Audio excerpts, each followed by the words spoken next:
MLA Komatireddy Rajagopal Reddy మరోసారి మంత్రి పదవిపై ఆసక్తికర వ్యాఖ్యలు చేశారు. చోటుపల్లి మున్సిపల్ కేంద్రం పురపాలక సంఘం రేపటితో పదవి ముగుస్తూ ఉండడంతో వీడ్కోలు సభలో కోమటిరెడ్డి రాజగోపాల్ రెడ్డి పాల్గొన్నారు. తను మంత్రి పదవి కావాలనుకుంటే ఎల్బీ నగర్ నుంచి పోటీ చేసి ఉండేవాడేనని, అంటే 1 సంవత్సరం క్రితమే మంత్రిగా ఉండేవాడేనని తెలిపారు.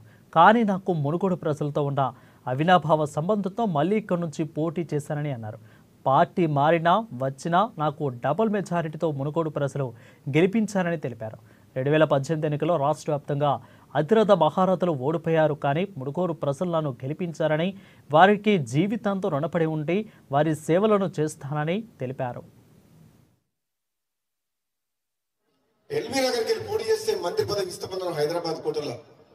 నాకు మంత్రి పదవి ముఖ్యం కాదు, నా మునుగోడు ప్రజలే ముఖ్యం. మీరు ఏది ఇచ్చినా ఏది చెప్పినా మళ్ళీ మునుగోడు నుంచే చేస్తా అని చెప్పిన, మళ్ళీ మునుగోడు నుంచే చేస్తా అని చెప్పి మంత్రి కావాలనుకుంటే నేను ఎల్బీ నగర్ చేస్తే గెలిచి మంత్రి అయ్యేటువంటి సంవత్సరం కింద.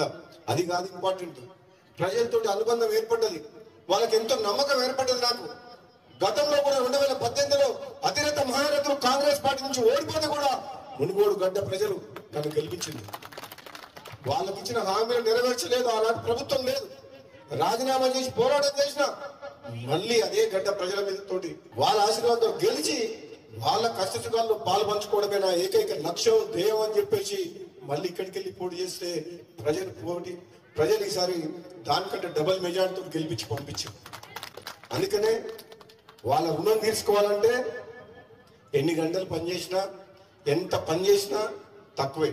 అందుకనే సోదరులారా, నేను మీ అందరికి కూడా నేను రిక్వెస్ట్ చేస్తున్నా, పిలుపునిస్తున్నా, మీరందరూ కూడా మీ మీ ప్రాంతాల్ని, ప్రజల కష్టాల్ని మీ స్థాయిలో మీరు తీర్చడమే కాక, ఏ కష్టం ఉన్నా, ఏ ఆపద ఉన్నా, ఏ బాధ ఉన్నా, ఏ అభివృద్ధి కార్యక్రమైనా నా దృష్టికి తీసుకురండి. మనం కలిసికట్టుగా ఒక టీంగా ఈ మునుగోడు నియోజకవర్గాన్ని 119 నియోజకవర్గాల్లో నెంబర్ 1 గా చేయడమే లక్ష్యం. ఈరోజు తెలంగాణ రాష్ట్రంలో ఎక్కడ కూడా బెల్ట్ షాపులు బంద్ కాలేదు. 70వ గణతంత్ర